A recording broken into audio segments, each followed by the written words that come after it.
జయ శ్రీమన్నారాయణ. ప్రియ భగవద్బంధువులారా, ధనుర్మాస వ్రతంలో ఈ రోజుతో 25 దినాలు పూర్తవుతున్నాయి. ఆండాళ్ 30 దినాల కోసం ఆచరించదలచినటువంటి వ్రతాన్ని 4వ భాగాన్ని ఈవేళతోటి ముగిస్తోంది. ధనుర్మాస వ్రతం అనే పేరుతోటి ఎలా మనం జీవించాలి, ఏది మనం కోరాలి, ఏది మనం లభించాలి, దాన్ని ఎట్లా మనం పొందాలి, వీటిని మనకి తెలియచెప్పాలి అని అనుకుంది. ఇది ఈవేళటి పాసురంలో మన ఆండాళ్ తల్లి చెబుతోంది. స్వామి, నువ్వెవరో మాకు తెలిసిందా? నువ్వు ఎక్కడి నుంచి వచ్చావో మాకు తెలిసిందా? నువ్వు ఎలా వచ్చావో మాకు తెలిసిందా? వచ్చి నువ్వేం చేస్తున్నావో మాకు తెలిసిందా? నిన్న ఏమయ్యా ఇరంగు అన్నారండి. ఇండ్రు యావందో ఇరంగు, నీకు మంగళం పాడాలని ఈవేళ మేము వచ్చాం, నీ దయ అన్నారు కదండి నిన్న. మీరేమిటి ఆ పరాయి అన్నారు కదా, ఏమిటి వాళ్ళు మంగళం పాడుతూ ఉంటున్నారు? అవన్నీ ఏం కుదరదు, మీకేం పరాయి అంటున్నారు కదా, దాని గురించి ఏదో చెప్పండి అన్నాడండి. నువ్వెవరో మాకు తెలుసునా? నాకు అవన్నీ తెలియవండి. అవంట నీకు తెలియకపోతే పాయ్, కానీ మాకు మాత్రం నువ్వెవడో తెలుసునా? ఎవరవు నువ్వు? ఎందుకు వచ్చావు నువ్వు? ఎలా వచ్చావు నువ్వు?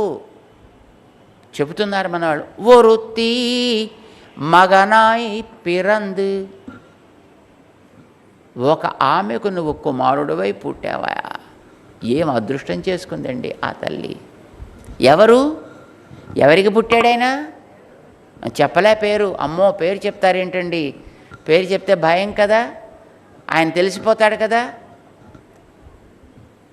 గొప్పవాళ్ళకి, పెద్దవాళ్ళకి, గురువు గారికి పేరు చెప్పరండి.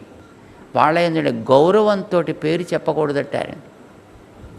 అంచేత మనవాళ్ళు పేరు చెప్పట్లేదండి.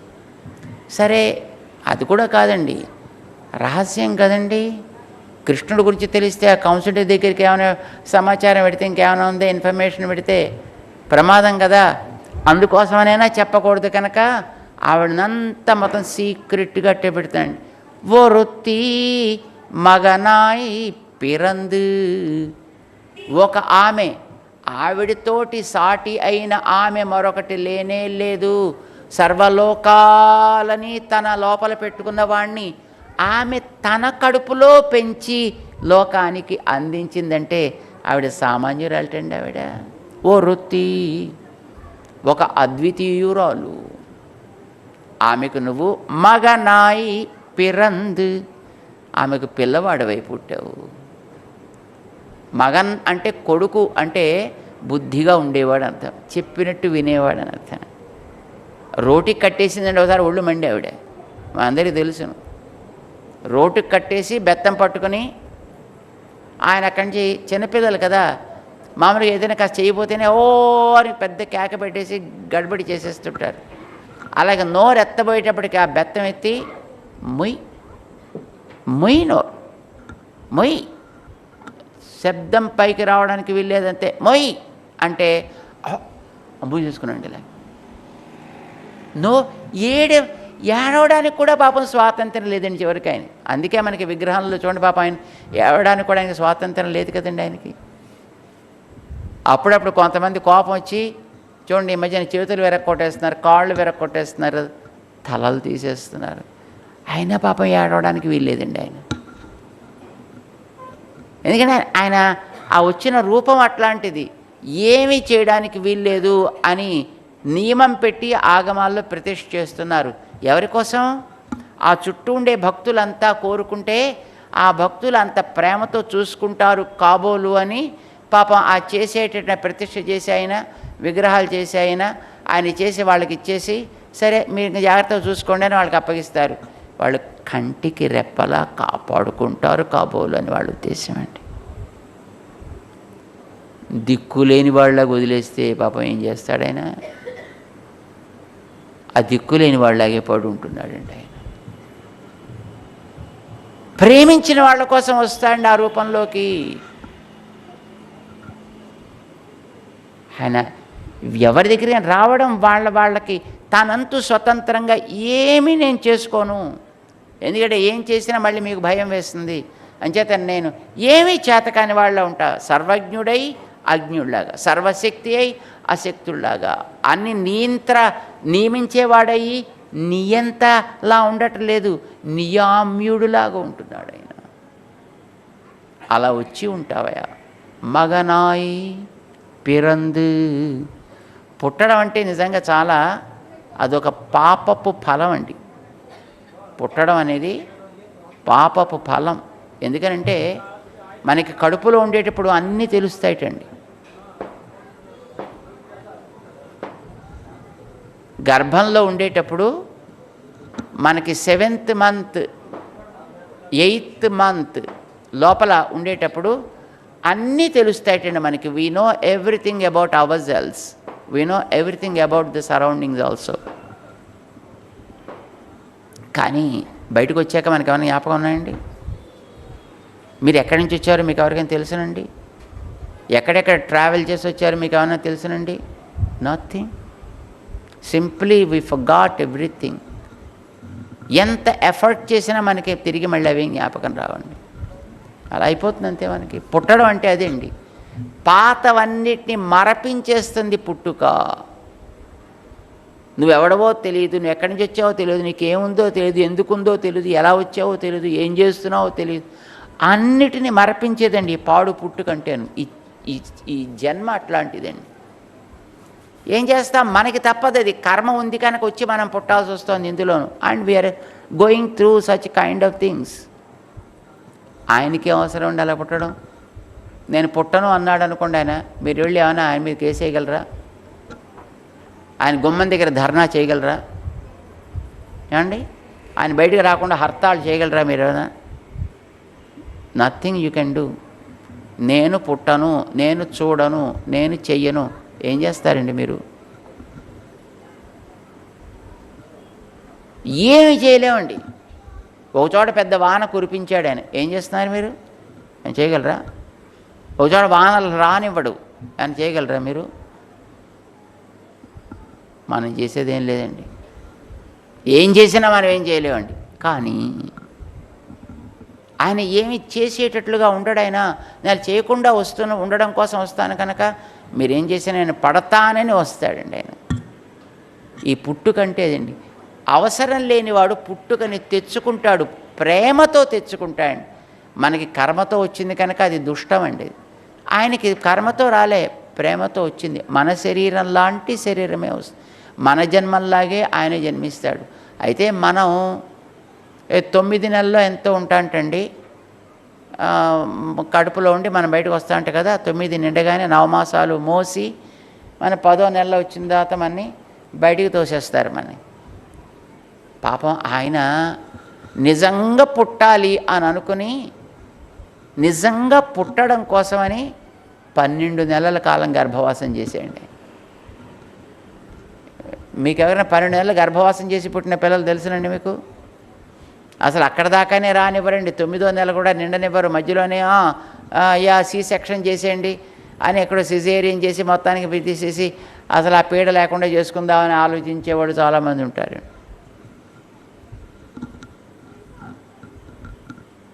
ఆయన 12 నెలలు ఉన్నట్టండి లోపల. గర్భవాసపు క్లేశాలన్నీ అనుభవిస్తూ పాప ఆయన లోపల ఉన్నాడండి. ఆయనకి ఏం అవసరం అండి ఆయనకి అది? ఎందుకనంటే నిజంగా నేను కూడా మీకోసం పుట్టానరా అనిపించుకోవాలని. లోకం అంతా తెలిసి ఈయన పుట్టెను పుట్టెను పుట్టెను అనిపించుకోవాలని 12 నెలల పాటు గర్భవాసం చేసి తతస్థు ద్వాదశే మాసే చైత్రే నవమికే తిథౌ 12వ నెలలో పుట్టేటండి ఆయన. అందుకే ఆయన లేదర్రా నేను కూడా పుడతా, నేను కూడా మీలాగే పుడతా, మీలాగే ప్రవర్తిస్తా, అప్పుడు నాకు కూడా తెలుస్తుంది కదా కష్టం ఏమిటో, అప్పుడు ఏది నేను చెయ్యగలనో అదే నేను మీకు చెప్తా, ఓకేనా? అయితే పుట్టాడు. పుట్టుక వల్ల కలగాల్సినవన్నీ పొందాడైనా కనుక ఆయన చెప్పింది మన కోసం చెప్తున్నాడు, మనం దాన్ని పాటించవచ్చును. ఆయన భగవద్గీతలో చెప్పిందల్లా మనం పాటించ తగినవే చెప్పాడు తప్ప beyond our capacity he did say nothing. Everything he spoke we can do. Whatever we are able to do, only such things he delivered. ఇదండి ఆయన చేసిన పని. అది ఆండాళ్ళ తల్లి చెప్తోంది. పిరందు, పుట్టడం అనేది చాలా కష్టమైన పని. ఆ కడుపులోంచి మనం బయటకు వచ్చేటప్పుడు ఆ లోపల ఉండే మజిల్స్ అన్ని ఇలాగ ప్రెస్ చేస్తుంటే మనం బయటకు రాగానే ఎంత ఏడుస్తామండి. చూసారా మీరు? పిల్లవాడు పొట్టికి రాగానే ఏం చేస్తాడు? క్యారమంటే ఏడుస్తాడు. ఎంత కష్టం అండి. ఇంత కష్టం మనం పడచ్చు, మన కర్మ ఉంది కనుక.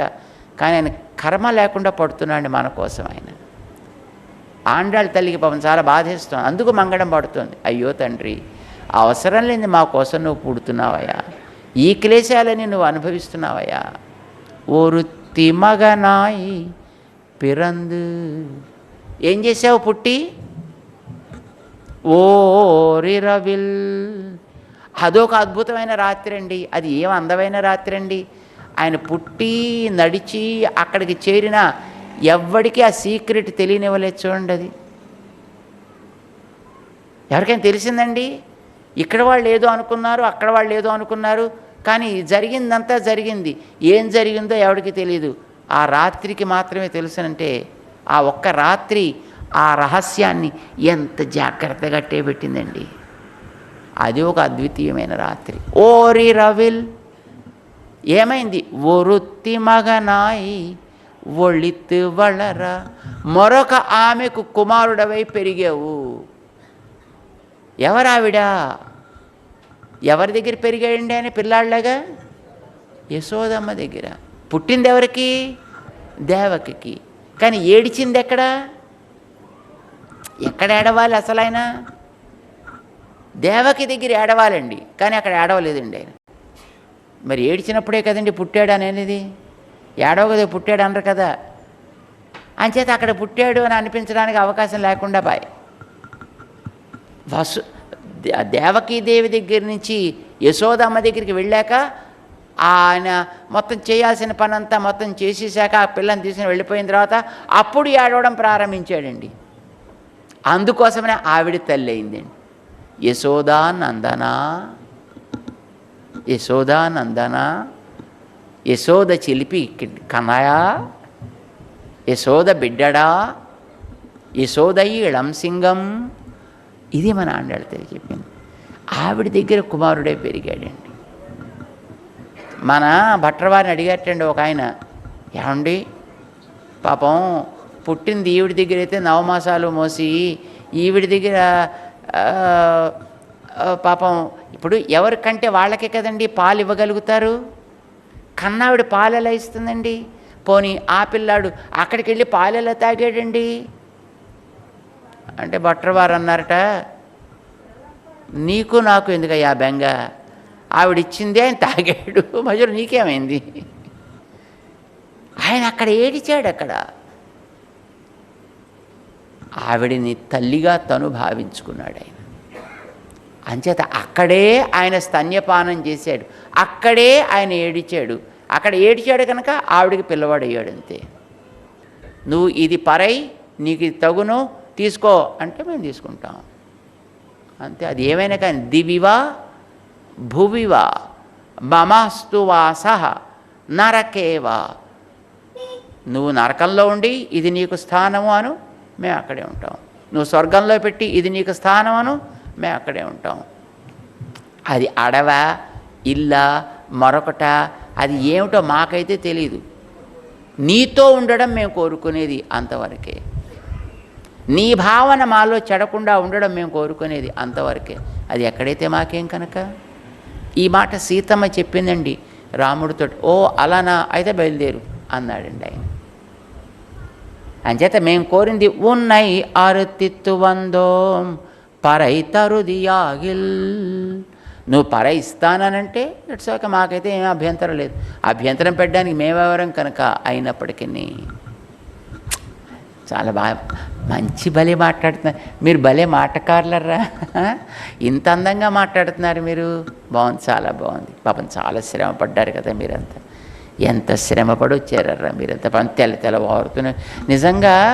అసలు నేను కొంచెం మీకు టైం చెప్పాల్సిందే, 9 10 అంటే కాస్త బాగుండేదేమో. క్లైమేట్ అది కాస్త నీట్గా క్లీన్గా ఉండేది. పాపం తెల్ల మంచులో తడిసిపోయి పొద్దున రోజు మీరంతా వస్తున్నారండి. ఎంత మంచి అండి, అసలు ఎదురుకుంటా ఏమీ కనిపించకుండాను. అంచేత ఇంత శ్రమపడి మీరంతా ఒకళ్ళనొకళ్ళు లేపుకుంటూ, పాపం వాళ్ళు వీళ్ళు కేకలేస్తే వీళ్ళు వాళ్ళని కేకలేస్తే అవన్నీ కూడా సహించుకుంటూ వచ్చి పాపం చాలా కష్టపడ్డారా అన్నట్టండి ఆయన. లేదయ్యా, అదేం లేదయ్యా, మాకేం కష్టం ఉందయ్యా. ఇదివరకు ఒకళ్ళనొకళ్ళు లేపుకునేటప్పుడు ఆవిడ దోషాలు ఏమిటో వీళ్ళు ఎత్తి చూపించి ఆక్షేపించి, నువ్వు ఇలాంటి పావాయ్ నాయ పెన్ బిళ్ళాయ్ ఇలా కేకలేసుకున్నారు. కానీ ఆయన దగ్గరికి వచ్చిన తర్వాత చూడు నన్ను వాళ్ళు ఇలా అన్నారు వీళ్ళు ఇలా అన్నారు, కొంతమంది కబుర్లు చెప్తుంటారండి.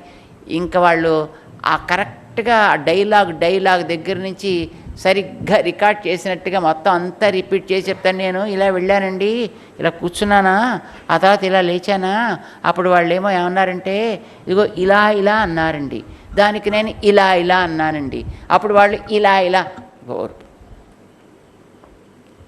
ఆయన దగ్గరికి వచ్చిన తర్వాత ఇలాంటివి ఏమీ ఉండవు. వీళ్ళల్లో వీళ్ళకి ఆక్షేపణలు మాటలు తప్ప ఆయన దగ్గరికి వచ్చిన తర్వాత అందరూ ఒకటేనండి. అక్కడ స్వామి మాకు అలాంటి ఏం భేదాలు లేవయ్యా, మాకు అట్లాంటి క్లేశాలు లేవయ్యా, మాకేమీ కష్టాలు కలగలేదయ్యా, నడిచి రావడం వల్ల శ్రమ కూడా లేదయ్యా. ఎందుకంటే మేము నడిస్తే కదా. ఈ మధ్యన కంచి వరదరాజస్వామిని అత్తి వరదుడని దర్శనం చేయించారు అంటే కంచీపురంలో. ఎంతమంది చూశారండి అత్తి? అయిపోయి చూడ్డానికి మీరంతా అప్పుడు లైన్స్లో వెళ్ళారా? నడిచారా? అప్పుడు మీరు నడవలేదండి. అక్కడ దాంట్లో నిలబడితే చాలంతే, వెనకాత వాళ్ళు అలా తోస్తుండేవాళ్ళు, ముందర వాళ్ళు తీసుకెళ్ళిపోతుండేవారు, మనకి నడవక్కర్ లేకుండా అలా వెళ్ళిపోతుండేవాళ్ళు.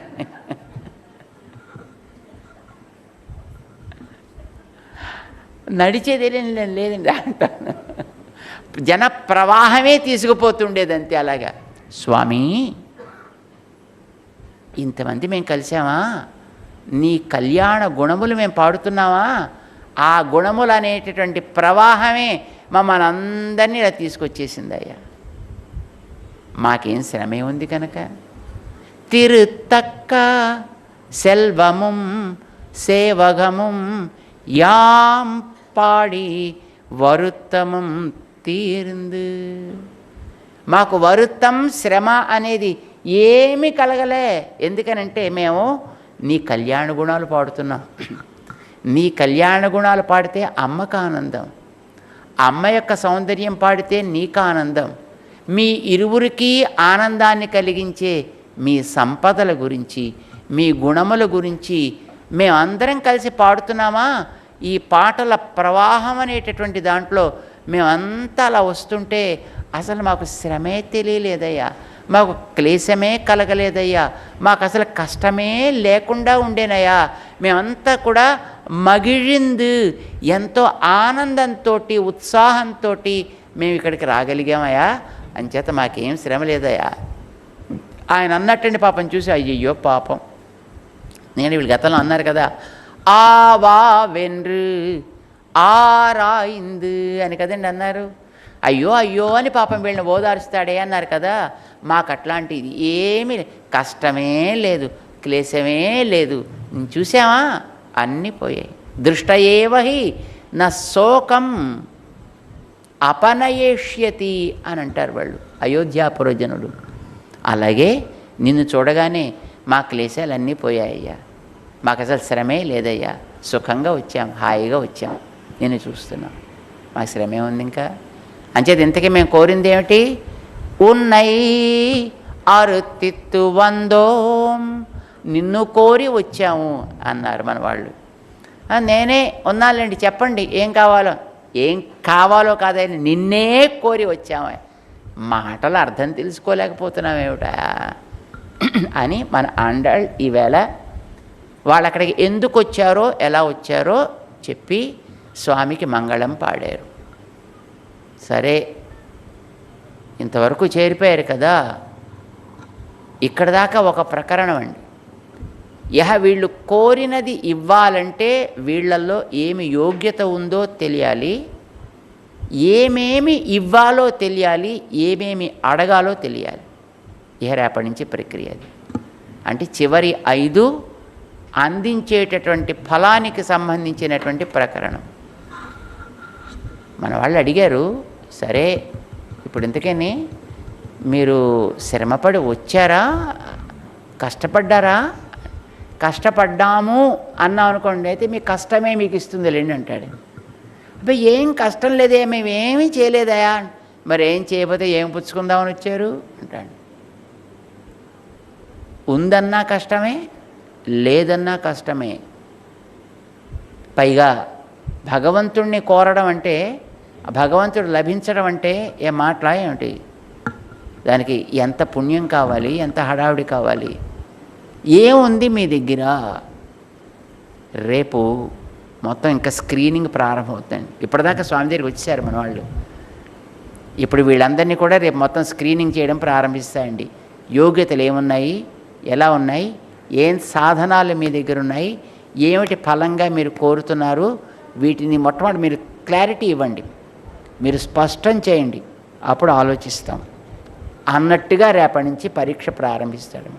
భగవంతుడి దగ్గరికి వచ్చినా ఆయన దగ్గర మనం కోరదగినది ఏది అనేది స్పష్టముగా చెప్పాలి. ఇది రేపటి నుంచి చేస్తారు మన ఆండాళ్. చాలా అందమైనటువంటి పాసురం, ఎంతో అద్భుతమైనటువంటి పాసురం అనుకోండి. కానీ దాన్ని మనం ఒక్కసారి అట్లా పైన స్పృశించి దాని యొక్క అందాన్ని, పై అందాన్ని ఆస్వాదించే ప్రయత్నం చేశాం. పాసురాన్ని చదివి ముగిద్దాం. ఒరుత్తి మగనాయ్ పిరందు ఓరిరవిల్ ஒருத்தி மகனாய் ஒளித்து வளரா தரிக்கிலானாகி தான் தீங்கு நினைந்த கருத்தை பிழைப்பித்து நெருப்பெண் கஞ்சன் வயத்தில் நெருப்பென்னா நின்னா நெடுமாலே உன்னை அறுத்தித்து வந்தோம் பறை தருதியாகில் திருத்தக்க செல்வமும் சேவகமும் யாம் பாடி வருத்தமும் தீர்ந்து மகிழ்ந்து ஏலோரெம்பாவாய்